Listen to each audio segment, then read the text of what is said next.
Hey, this is Brian O'Leary, Executive Director of the Book Industry Study Group. We're starting a little bit early today. We won't actually do the formal presentation until 1 p.m. Eastern Time in about 5 minutes, but we thought we'd let you in on some of the conversation that goes on behind the scenes to manage our supply chain in a more efficient and effective manner. I wanted to welcome folks who've started on the call already. I see Tom Clarkson, who, as we all know, is BISG Standards Royalty.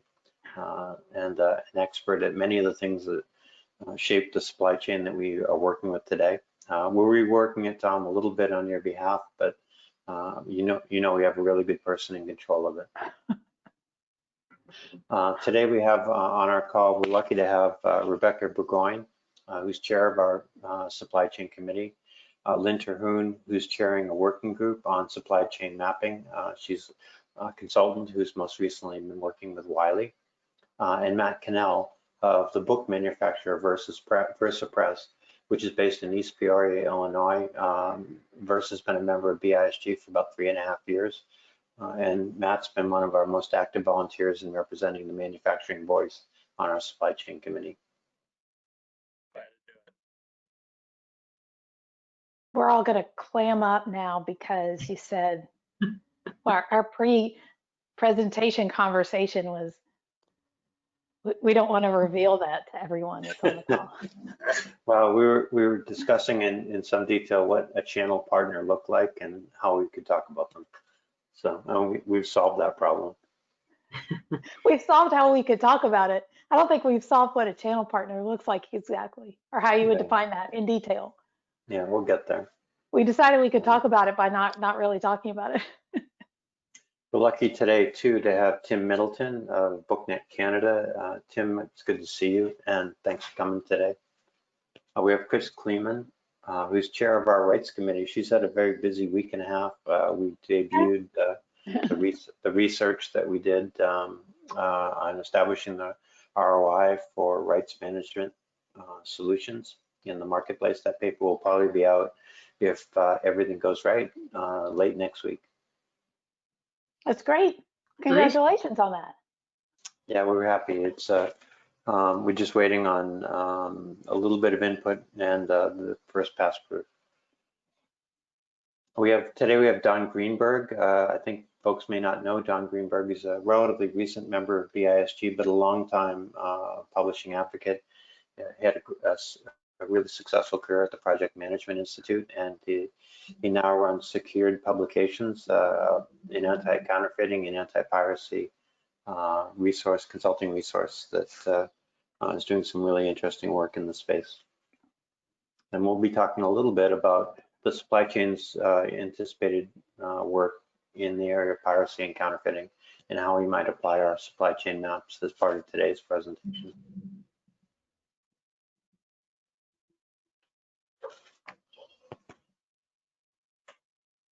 You can keep talking, Brian. Well, we do hope to tap Don in the future. I think you have him muted, Brian, so he can't say yes or no, but hopefully we'll tap him in the future. Is that a yes? I think I hear a yes. It's a long distance yes. We're lucky to have Ted Hilt here today. Ted's an active and longtime volunteer for BISG for quite a while on the rights committee, but more recently with his role at MVP in PubEasy and PubNet in our supply chain committee. And Mike Shatskin, who's a lifetime service honoree last year for BISG, and though he's officially semi-retired, keeps his fingers in the pie. We'll be starting just about 1 o'clock in about a minute and a half Eastern time. Brian knows to say Eastern time now because I remind him continually that we're not all in the same time zone. Although the folks who are attending today are muted, Don does have access to the question box, and he said yes. So Lynn, you're all set up.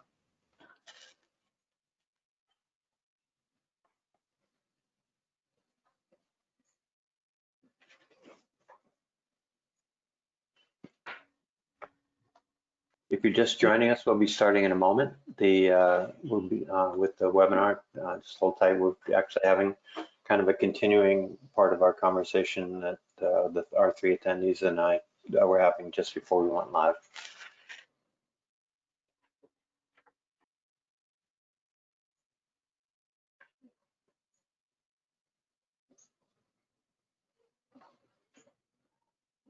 Brian, do you have a countdown clock? I do.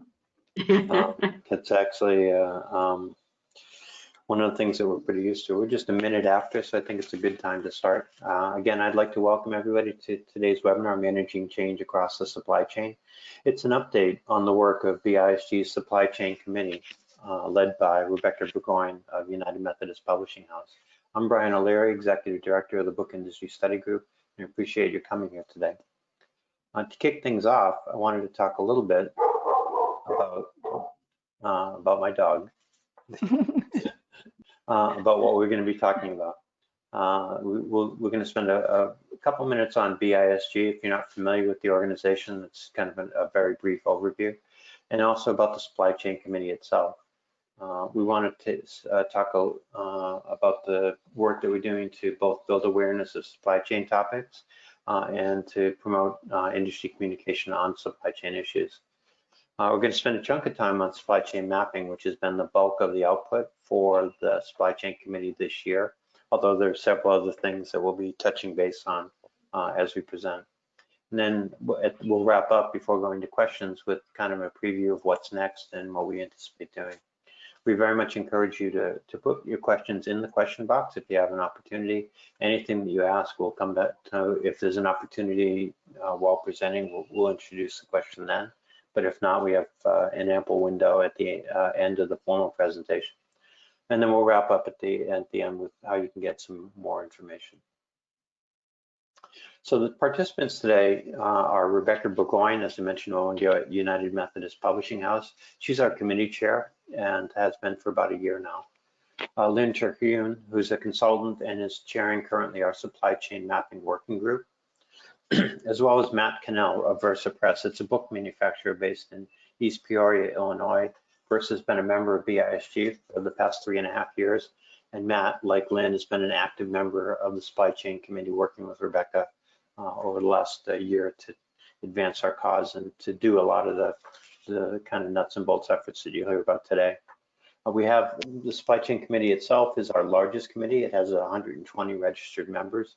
And the average meeting might have between 15 and 20 people present. And everybody gets a copy of both the agendas and the minutes for each of those meetings. So it's a good way to keep up with the issues just by being a member, but the fun is really in participating, as Rebecca would tell you.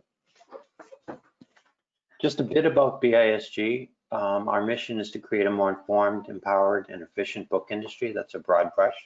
And we define what we work on by identifying opportunities to be a resource for addressing issues that affect more than one part of the supply chain. So we're not working only with things that would help a publisher or help a distributor, but really between the two, you know, a publisher talking to a distributor, a printer working with a manufacturer, publishers talking to retailers and the like. We have 4 primary goals, and they've been pretty steady for the last 4 years. The first is to establish ourselves as an information hub for the book industry supply chain.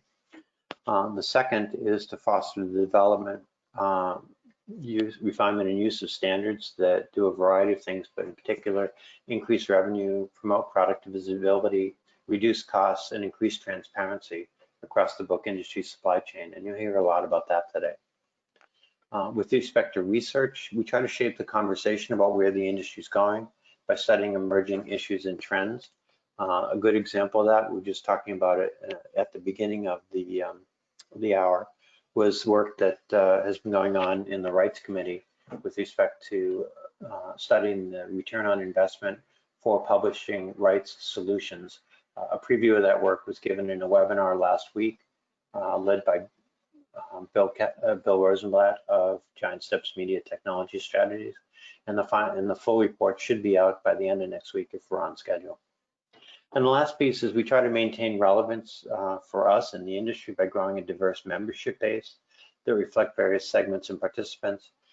You'll hear about this today in particular. When you have a committee like supply chain, you need to have every segment in the business. So publishers, manufacturers, retailers, distributors, libraries, and industry partners are represented at the table, because each of the problems has its own perspective, and without having enough voices at the table, we're going to have an incomplete solution. So we regularly try to think about our membership, both overall and in our committees in those terms. With that, I'd like to turn to Rebecca, if I could, to talk a bit about the committee objectives and deliverables, as well as some other aspects of how the supply chain committee operates. Thanks, Brian, and thanks, Lynn and Matt, for joining us, and thank you to everyone on the call. We appreciate you tuning in to hear what we're doing in supply chain. So thinking about the objectives of the committee, it's right in line with the objectives that Brian was outlining for BISG as a whole. Boils down to fostering or facilitating conversations across the book industry. What we want to do with these conversations is to bring to the surface mutual challenges, some people will call pain points, and to use those conversations to ensure that we move past just talking about the challenges, that we move forward towards mutual solutions. So then we turn and we think about deliverables, and that's where you see some of these mutual solutions being developed. You see in that last bullet, talking about a pricing survey, this is a great example of the sort of work that we do. This survey came about through a discussion between the folks who are in the supply chain committee, thinking about the work that publishers do and how that plays out throughout the supply chain. So publishers are looking for flexibility in pricing now more than ever when we think about the changeability of the markets these days. But downstream from that, the flexibility that a publisher takes with the pricing could have adverse effects on the marketing and selling of the book. So we've taken, we've put together a survey, and we've had that out to the membership to look for what the effects are of pricing printed on the books, how that plays out for publishers, and how that plays out for other members of the supply chain. So that's just an example of a deliverable that's we're continuing to work through that, and we'll look for how that information that we gather, we are able to turn that into a solution. So objectives and deliverables, and you think, so those sound nice, but so what? Why would you want to get involved? What's the payoff as a committee member? So I think we all gain from building community, but especially building community that is a foundation for coordinated change. Our conversations provide a forum where we can understand emerging trends. You see that as a later point on this slide, but I just wanted to bring that to the top and say we do discuss those emerging trends, but the benefit of the committee is that you have that context of being at the table with people who are at all parts of the supply chain. So you think about the trends and the effect that it may have on one portion of the supply chain, you get to have that discussion with others and see how it's playing out throughout the supply chain. So through all of these conversations, we gain a shared understanding, and we want to move from that and to develop those shared mutual solutions to the pain points. Our goal for any solution is that it does these three things named here under shared standards. We want to look to reduce cost, improve effectiveness, and increase transparency throughout the supply chain. These can be either incremental solutions, or these can be a wider solution for more players in the supply chain. All challenges are welcome, and we'll look for solutions to them. We work through these solutions, through these conversations, and work through testing solutions really with an eye towards developing standards. I'm a big fan of standards. I think standards are the way to go for our work because they solve so much of what we do. So when you think about standards, people often think of them as being limiting, but really turn that around, and standards are what free us, give us that time to work on the exceptions that are part of our work. So if standards cover about 80% of what we do and exceptions that 20%, we really want to build those standards in the supply chain so that we can get that 80% of the work flowing and have that capacity to really focus on those things that are the exceptions. So that's what I think the benefits are, stakeholder impact. So what holds us back? What are some potential blockers? Brian already mentioned representation can be a potential blocker. When we look at a committee, in particular the supply chain committee, having representation from all sectors of the supply chain is really important to develop solutions where it's not just optimized for one section of the supply chain, but where it works for all sectors. We're talking about publishers, manufacturers, distributors, retailers, channel partners, everyone in the supply chain coming to the table. So that's a challenge, and that's why you heard Brian say we have a really large membership in the committee, but we really urge everyone to join us at the meetings, to join us at the table for the discussions. Another potential blocker is a diffused focus. There are a lot of challenges before us, a lot of things to choose from, a lot of pain points throughout the supply chain. So in some senses, that can be a blocker. You can really get a diffused focus when you have so many things to choose from. But you could also turn that one around too and say it can be really exciting to see so many things, so many challenges, so many opportunities for us. So we work together as a group to narrow that down and to really refine our focus. And we'll talk a little bit later about some of the places that we have refined our focus for this group today. What's the next slide? That one's me. That one's you, Brian. Toss it to you, Brian. Thanks.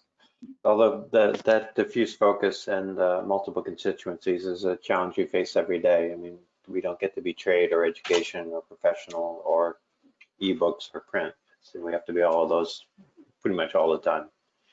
Our work really is intended to support what we think of as an evolving supply chain.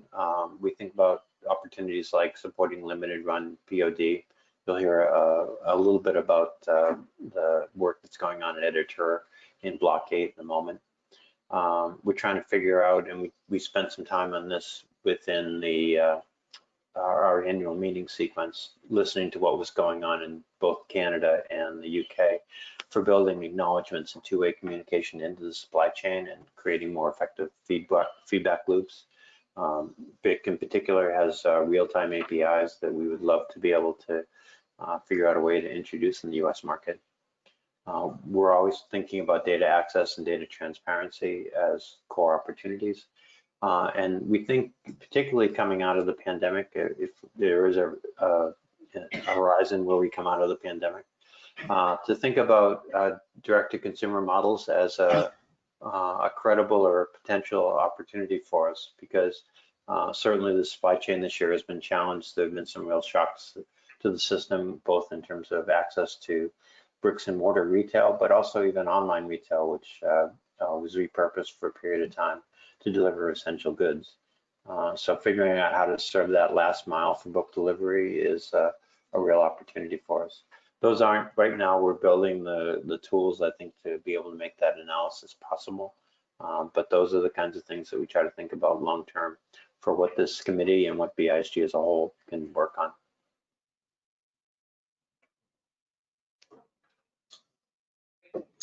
So we're also looking at different things across the supply chain, including manufacturing. I think in the current environment, forecasting certainly become top of mind. Some of the conversations that we've been having have revolved around, you know, how do we better communicate between publisher and printer, for example, to draw down on lead times.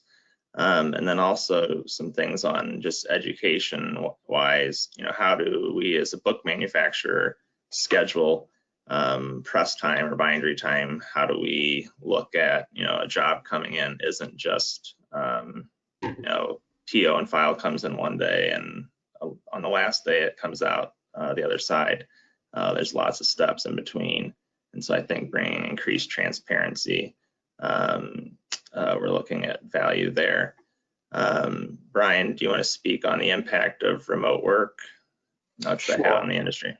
So we're trying to think about ways to create more peer-to-peer interaction. Our committees are particularly good at problem solving or identifying and then working to solve problems. But it's we want to foster conversations among people working in production on things like the impact of remote work on their practices, whether it's at a publisher, a manufacturer. And I think that there's good work that we can do both to increase understanding among publishers of what happens in manufacturing these days when it comes to scheduling. Matt's been thinking about that a lot and sharing some of his perspectives in the committee, and we'll probably have a chance to talk a bit more about it during the questions. But that's a particularly important thing for us.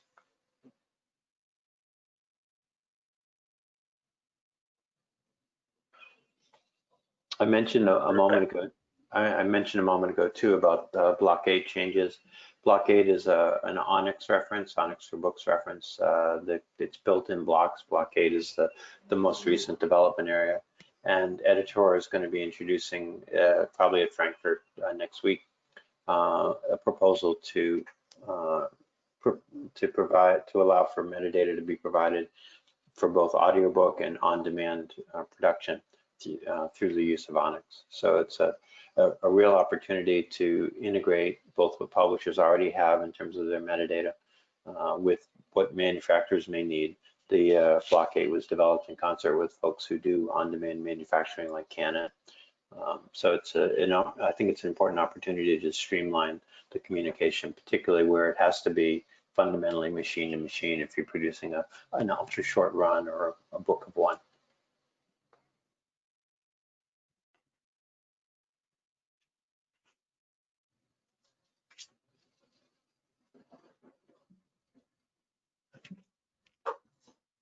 Awareness and industry education. So I'll say when Brian first said block 8, I thought he was saying blockade. Great example of industry education to bring that vocabulary to the floor. What we're doing in the supply chain is ambitious, it's complex, it's challenging, it's at the heart of what BISG does. When we think about supply chain, it's really the backbone of operations and logistics. It gets a product from the idea to the customer. The current committee is really a hardworking group.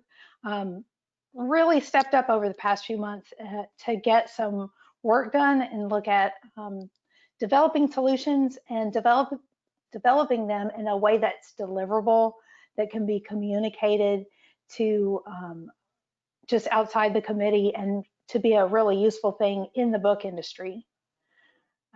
As we said earlier, cross-segment participation is key to our success. It's key to creating that broad shared understanding that gets us to those shared solutions. So we encourage you to come and join us. So supply chain maps. This is our biggest project right now, I would say, in terms of resources and time commitment.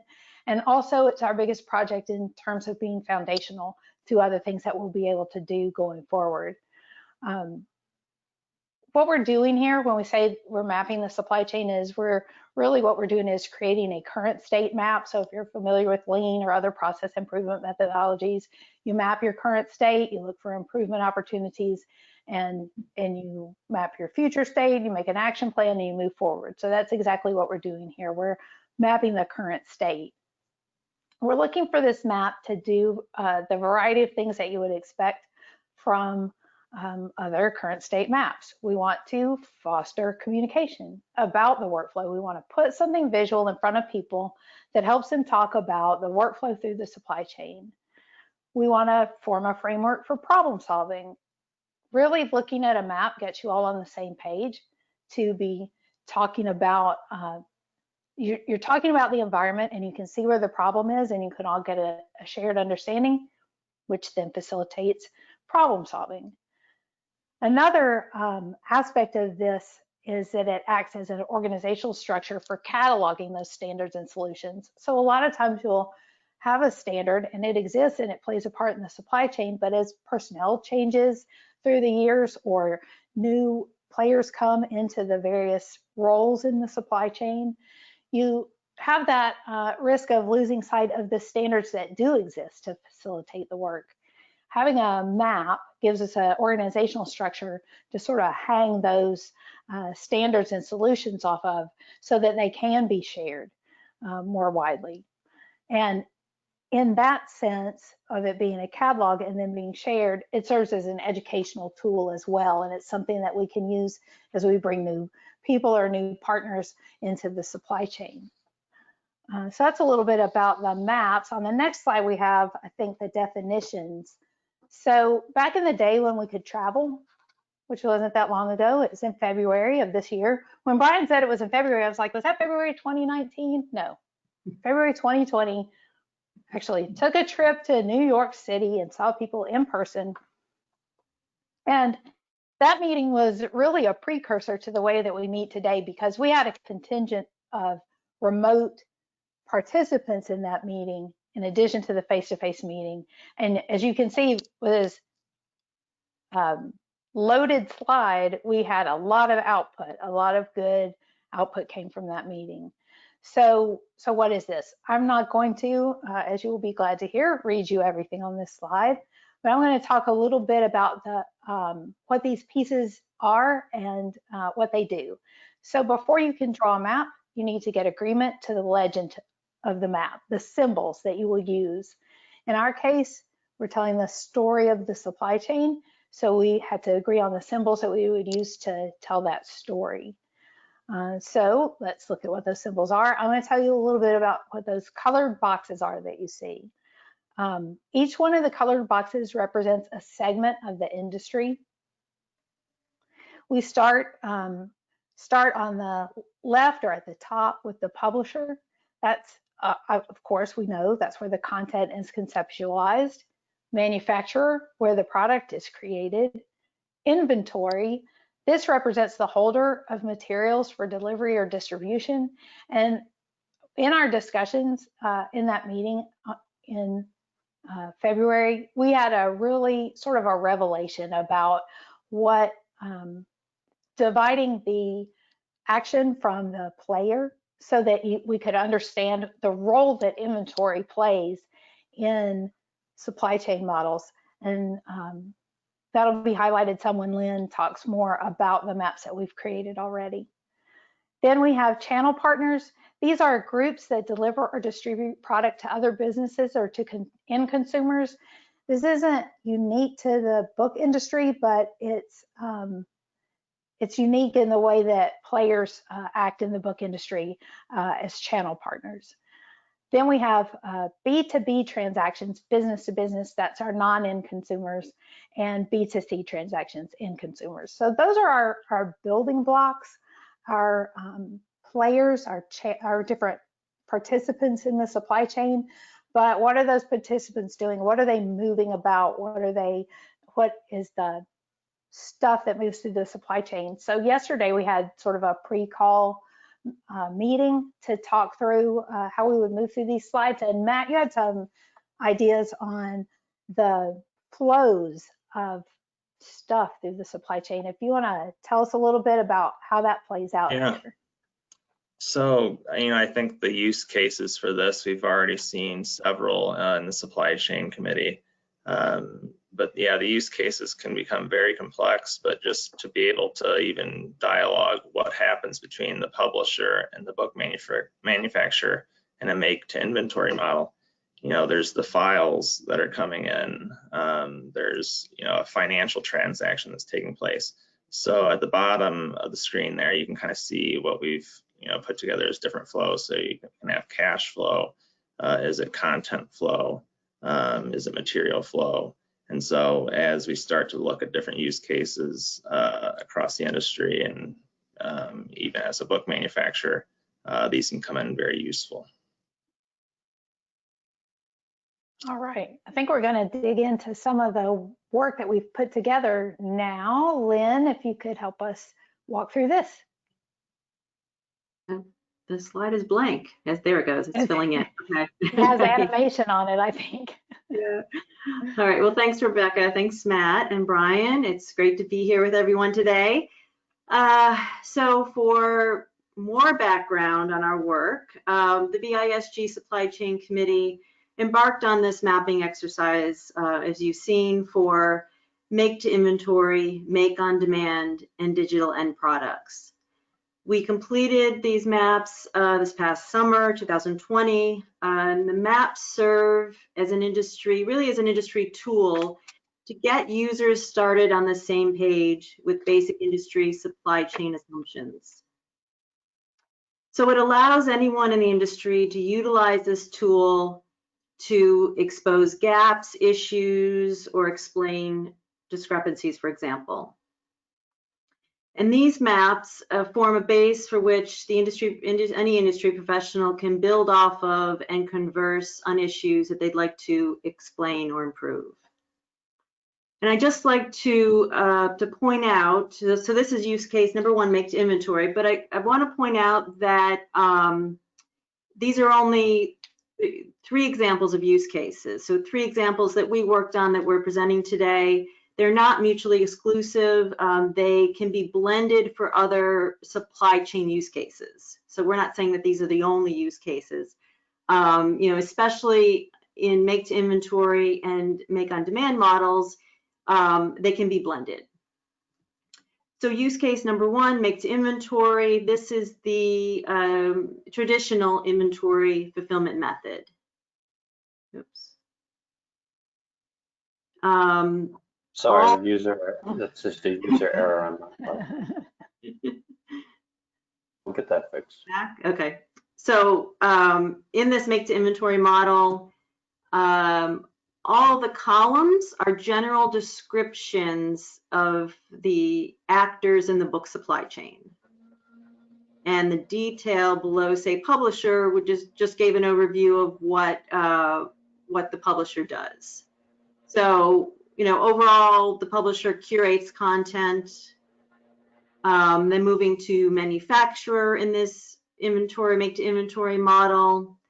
The manufacturer makes the physical products and ships to the distribution center to await orders from channel partners like Baker & Taylor, Ingram, or Amazon, or non-end consumers that we defined as jobbers for libraries, or maybe a university would receive a custom product, or directly drop shipped to the end consumer as just examples. So that's why we put or in underneath the arrows. The make to inventory fulfillment model in this use case, I believe, clearly shows that the publisher drives the supply. So there is a publisher push of inventory, where, when, how, and how much. And I think that is clearly evident in this map. Brian, Rebecca, or Matt, anything that I forgot? Anything you have to add?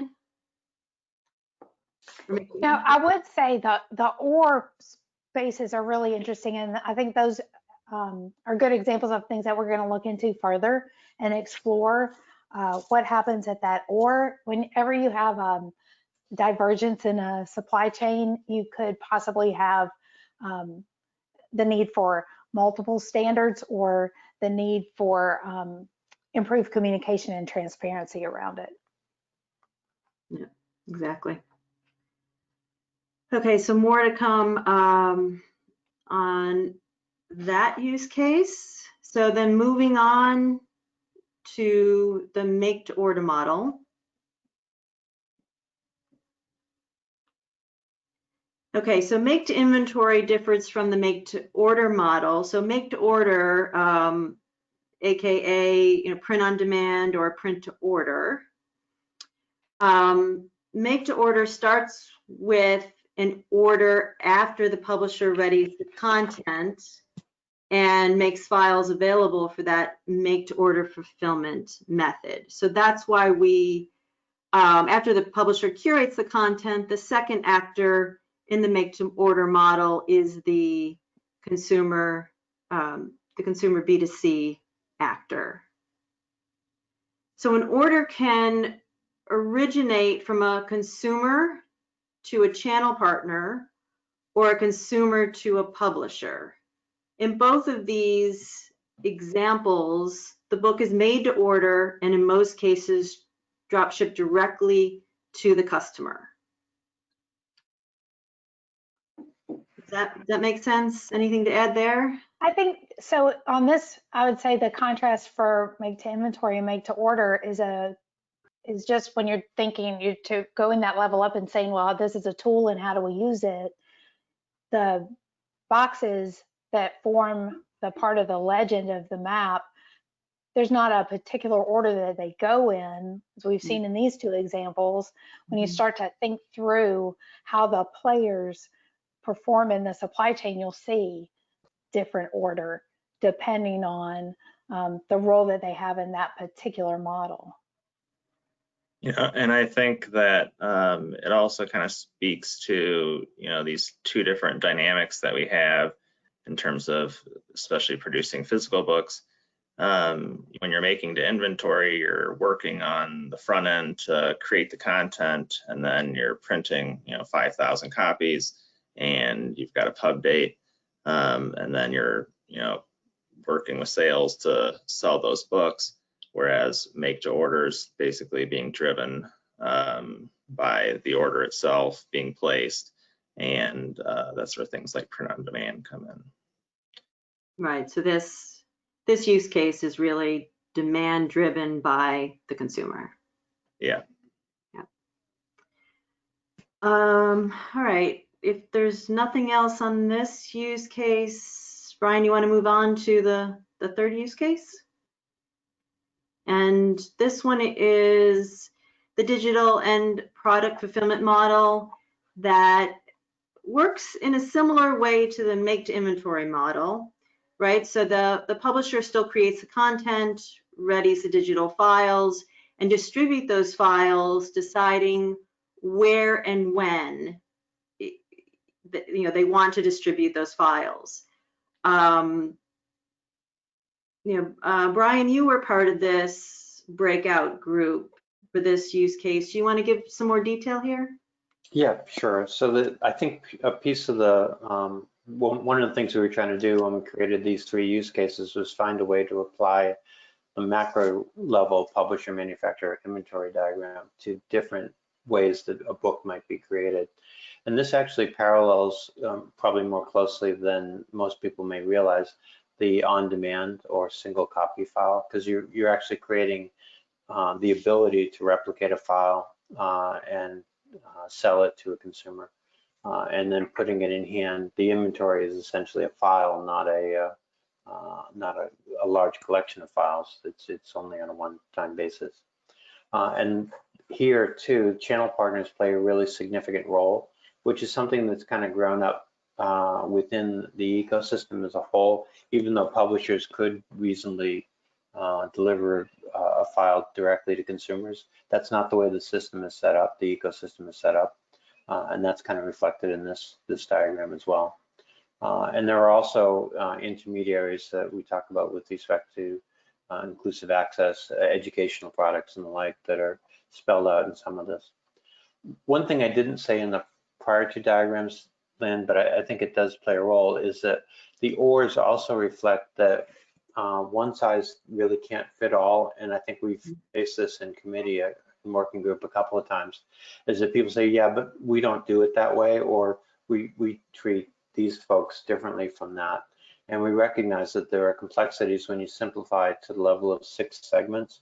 There are lots of different pieces within it. And while we don't think that every supply chain model is equally valid, we do recognize that there are different ways to work with a fairly complex ecosystem, whether it's for physical products or digital products. Good point, yes.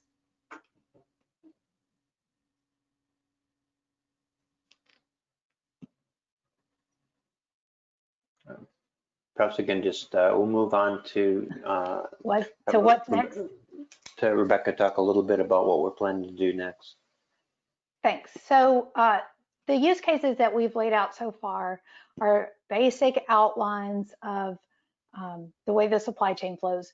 As Brian said, we all experience nonlinear activity in the supply chain. We all experience additional players in the supply chain. So we're not saying that we don't realistically think that the supply chain is that simple. We think this is a method that we can use to explore the supply chain further.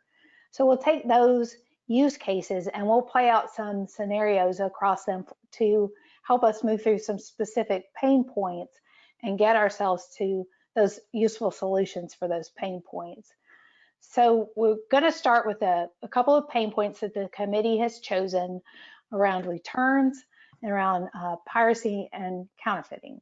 So there are a wide variety of pain points we could choose. Forecasting and obsolescence were very high on the list, and we had some really good discussion around how these all fit together and how then to break them apart. But what we thought at the end of the day is that returns and the piracy and counterfeiting pain points were manageable. They were pain points that the committee that we have at the table can speak into. They represent the level of mapping that we think that we're ready for to use these tools to do. They are also, so in those ways are a little bit narrow. There's something we can get our head around, but they're also broad enough to help us refine the use of the maps and to help us engage all the members of the supply chain that would come to the table to talk about them. Returns and piracy and counterfeiting don't just affect one player, they affect all of us. So there is work, the other reason, there's already work underway around these pain points from other areas of the industry. BIC in Britain is working on some significant work around returns, and I think they've got a white paper out on that. And LSC has done significant work on piracy and ways to combat counterfeiting. And Rebecca, on the piracy pain point, which we should just add that we're planning on tackling both digital and physical piracy. Yes, that's an excellent point, Lynn. And that really, that broadens the scope in a really meaningful way. So we will be looking at both use cases when we talk about piracy. And of course, as with anything that we do, as we continue to work through this, we'll share our findings and we'll share the use of the tools with the rest of you.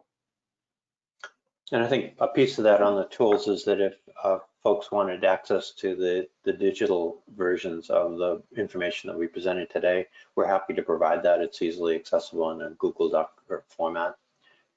So if you find that this is useful to you and you want to try and map it to a problem that you're facing that's not necessarily on our short-term list, we're happy to help you do that. Absolutely. I think it's next. Okay, so what is the committee focus through 2021? So obviously we'll continue to work on the map. So we've talked about that and what the next steps are there. We'll also complete the study of retail pricing on print books. So different players, we mentioned this before, I'll talk about a little bit more now. Printing the retail price on a physical copy of a book affects the players in the supply chain in different ways. For the publisher, it can limit the flexibility to change prices, and it seems like that flexibility is sought today more than ever, but it can affect the effectiveness of the retailers or the distributors downstream when prices are changed on the same book. So we're exploring that. We've got a survey out. We need to see what the results of that survey are, see where that takes us in terms of recommendations around potential solutions there. And this next one about pandemic pain points is something that Brian mentioned earlier. We have a really unique opportunity in 2020 to talk about or to have conversations around how does remote work affect the supply chain, and how do, I guess, remote consumers, you would say, or folks not having access to maybe a brick and mortar store. How does that affect the supply chain? And we can talk through some of the solutions that people have found, individual people to companies to sectors of the industry have worked through, and how those could be applied to other sectors of the industry. Finally, we will study and report on implementations of Onyx Block 8, not blockade, which is a really interesting block in Onyx because it's a method for carrying production data alongside the title metadata for the book. So there have been other solutions in the past around metadata, production metadata. XBits comes to mind, and looking at a solution that's maybe more integrated with other types of data about the book is really something interesting to explore. So that's a lot, but we're an energetic group, and we invite you to join us as we explore all of these topics in 2021. Thanks, Rebecca. And we have a few questions. We do have several questions, actually. And one that I probably will start with, Bob is asking, with respect to integrating manufacturing data and schedules with publishers using some sort of standards, are there current survey data? Have we surveyed the industry to identify vendor capabilities, including real-time APIs? And I think on that, we're just getting started. That's somewhere where BIC in the UK is further ahead of us, and to a certain extent, BookNet Canada. We do want to make it a core part of what we do in probably later 2021.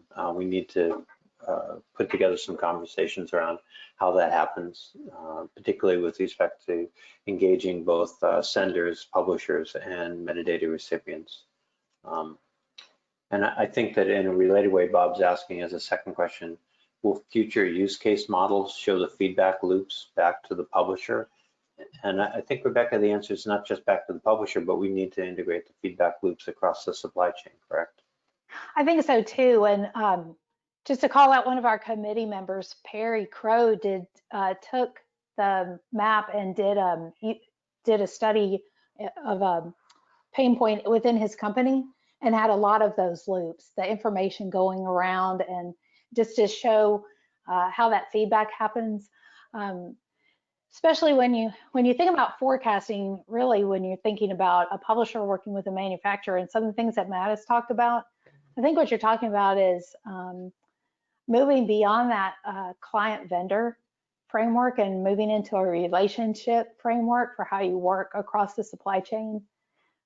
The capacity is really tightened up over the past few years for a variety of reasons, some of which was escalated by the pandemic, but some of which was well underway already around paper mills and printing partners. And so looking at ways to think about your compatriots across the supply chain as partners and move beyond that client vendor framework, I think that's really what gets you to that into that forecasting model where you're really sharing your schedules.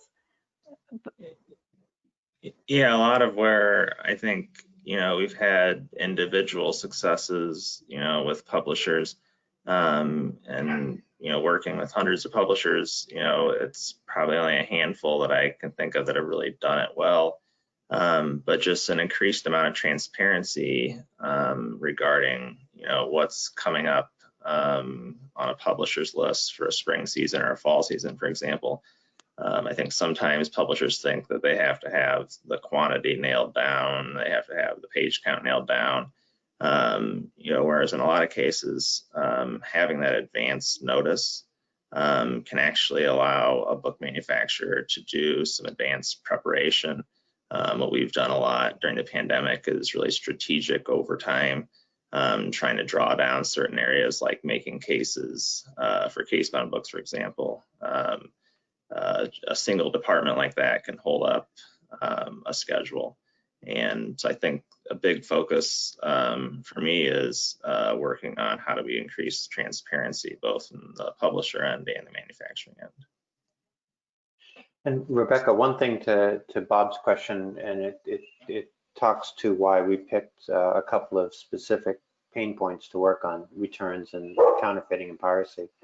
The UK right now, BIC is sponsoring a multi-year study of the entire supply chain, and that's a significant investment on their part. They've got somebody working full-time on it, et cetera. And there's a lot of things to solve to get the workflows in place. What we've decided to do is not to map the entire supply chain, but to build maps of the supply chain, kind of a pain point at a time. So working on problems that have an immediate relevance that we can try to get our arms around, and therefore show how we can solve that problem. It's not that we're right and they're wrong. It's just that given the resources available in our own approach, this felt like a more immediate opportunity. Yes, it does. And I would say you really could look at the pros and cons of taking either approach. So if you they're taking sort of a top-down approach and looking to create an overall map and looking to map everything at the outset. So many things change as you move along that you constantly updating what you have as you go along. We're taking a little bit more modular approach, looking to map certain sections of the supply chain, looking for those solutions areas where we really have that opportunity to develop a solution. It's not to say that things won't change as we go along, but the opportunity to get to solution and to be able to ease a pain point in the supply chain is more readily reached when you're working in a modular fashion. Now, you do run the risk, of course, of optimizing a portion of the supply chain to the detriment of another portion of the supply chain when you're working in that fashion. That's where we're hoping our high-level frameworks will help keep us on track, and the different players who come to the table for discussion. And there's a question that's music to your ears from Larry. So would it be possible to join you during future mapping and standards conversations? Somebody who's Can you interested hear the marbles rattling around in my head? Yes. So Larry's particularly interested in forecasting and planning returns and obsolescence, and would be willing to share information about his own experience. And the answer is yes, absolutely, both in the committee and in the working group. The working group right now is meeting every couple of weeks, but for about an hour, and the committee meets once a month for an hour. And sometimes there are extracurricular assignments that, particularly to members of the community, say, could you check with your own company, bring back, their reaction on this topic or question. So not necessarily always heavy lifting, but a little bit of between meeting work. There's going to be a link at the end, but it's, if you write to info@bisg.org, we'll get you signed up for the supply chain committee, the working group, or both. Brian, I think you touched, so really quickly, you touched on a key element of the committee work at BISG. We try to not impinge a lot on your time outside the committee, but at the same time, we're working on solutions to problems that you're likely experiencing in your everyday work. So we want to bring that value to the work that we're doing within our companies while not asking a lot of extraneous work or things that have to do with just coming to a committee meeting. So if you're able to join us, I think you'll find that we really do have some good discussions in the committee and in the working group.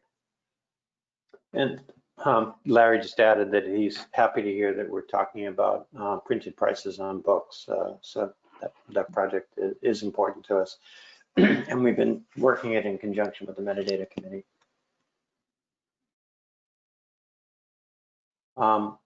Judith is asking that she was not aware that retailers have problems with books that do not have pricing. She asked if you could talk a little bit about that. Rebecca, I think you're probably best positioned in that regard. Well, we're really at an interesting place in the life of being a book retailer. So brick and mortar stores have certain needs, and online booksellers have certain needs. Obviously, knowing the manufacturer's recommended list price is important to anyone, but whether having it printed on the book is important to an online seller, that depends on that online seller's methodology and operations that they have in place to support their selling. You'll often see books over stickered. So even if there's a price printed on the book, it could be over stickered. But even when that's the case, it doesn't mean that the price printed on the book was not important to the reseller. So frankly, that's an area that we're exploring. We need some more voices in, both from the online retailers and from brick and mortar retailers. And it's more than a yes or no answer. So is the publisher's recommended list price printed on the book important to the retailer? And then the why, because it could be that the solution that we can get to that allows publishers the flexibility that they're looking for in pricing also meets those needs that the retailers have for pricing as well. So, it's not a great answer, but that's what I know about it. And we've put a survey in the field both for publishers and to better understand their current practices, as well as distributors and retailers to understand theirs. And the answers are broad. I mean, they're all over the map. And the default understanding among publishers is, and in many cases, retailers will require them to sticker or change the barcode on a printed book if it does not include a price. So that's kind of the default. The problem that started us looking at this is that increasingly price changes in an online environment are relatively transparent and immediate, and that's harder to pull off if you have to over sticker every book in a bricks and mortar environment. So I think that right now the survey that we have is not conclusive, Rebecca, and we probably need to follow it up with one-on-one conversations that help us better understand what the answers mean. And that is something that we talked about in our last committee meeting, is how do we, so we have our survey answers, but we need to divide out divide the publisher answers out from the retailer answers and really get a view on what's going on in another part of the supply chain.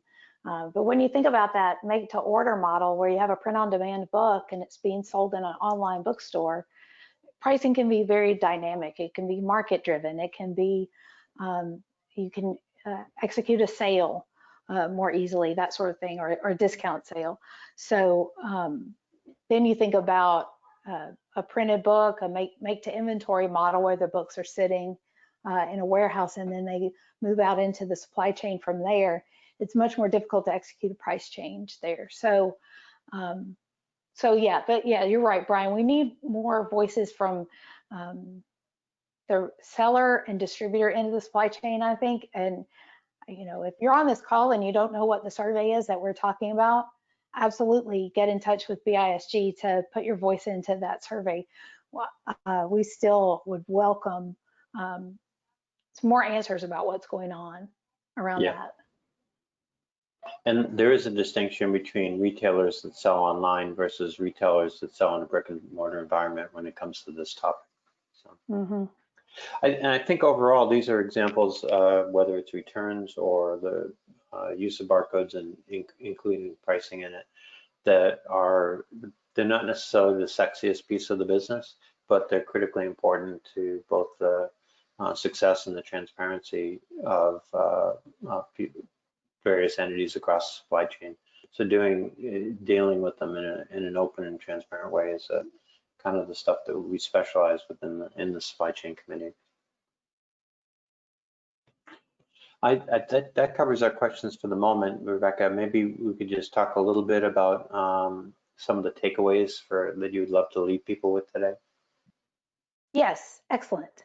So when we think about the supply chain mapping that we're doing, we're looking at this building blocks first. So we've talked about what those building blocks are, including the players and how we've put those into the model, and then the arrows or the information flows that Matt talked about as well. We want to start there, start with what the blocks are, and move in further into the mapping. So we've talked about this over and over again. we need as many voices as possible at the table. We welcome you at committee meetings. You can come to the committee meeting and listen to the discussion, get a feel for it, and participate as you're comfortable. I think it's important to just come and hear the conversation and get that participation going. If you're not comfortable weighing in on a topic, but you have thoughts, there's other ways to reach out and add your thoughts into the discussion. You can email BISG, you can get in touch with me to get your thoughts in the mix. It's a big and diverse group when we meet, and there's plenty of different things to hear about what's going on. We mentioned earlier that it's a good place to hear about trends and how they're playing out across the industry. So we welcome you at the table. We really need subject matter experts. That's always the key. We're looking for people that are in operations and logistics. We're looking for people on the retail side, on the distribution side, at publishers and in channel partners and at manufacturers as well. If you think this might be for you, but you're not sure, come to the meeting and find out what we're doing. We're working on some near-term opportunities with identifiers. That's the work around the doing the ISBN. We have a new ISBN prefix. Brian, I don't know if you want to say anything else about that. And opportunities with Onyx. So as we used to see in the back in the day, when the big players would push a change, like when we originally saw the push for a change to the 13-digit ISBN, the Bookland EAN as it was known back then, we saw some big players really taking a hand to push those standards to the forefront. So we've seen a rather good-sized player in our industry put down some requests about moving to Onyx 3 that has done more to move the industry towards Onyx 3 than any conversation that Brian, all due respect, has probably had with anyone on the topic, or even Graham Bell himself has managed to have. So those are some of our near-term opportunities. Those are things we're working through the supply chain. Brian, did you want to say anything else about the change to the ISBN? No, I think we've covered that, and we've also talked about it in our Pat Payton from Belker ProQuest has been instrumental in sharing information about the 979 prefix, and it's been really helpful in keeping us up to date. So, if you work with the identifiers in the part of the industry that you're in, and you didn't know that there's a new ISBN prefix for books, the 979, this is your heads up. Need to learn more about it. And then, as always, updating and maintaining standards. As I said before, you let the standards be the standard, and that gives you the capacity to focus on the part of the work that's not standard and to really come to solutions around the unique aspects of our work. I'd mentioned before that we'd include how to follow up. info@bisg.org. We'll get to Jonathan and to me, and we'll get back to you as quickly as we can. And the website's a resource. It's sometimes a little bit clunky to find stuff. I apologize for that. It is a project that we're going to be working on in 2021. But it's our events listing is a pretty good starting place as our resources. So take a look. I wanted to say thank you, Rebecca, but also thank you to Matt and to Lynn for making the time today, both to prepare the presentation and to share your perspectives on this. I wanted to leave you with a note from Tyler Carey, who's just put in the question box. Fantastic job, everybody. I'd have to echo that. I really appreciate your bringing the world up to speed on the important work that you've been doing over the last year. Thank you. And thank you, Lynn and Matt. All right, and thank you everybody for attending today. All our best, and we'll see you again shortly.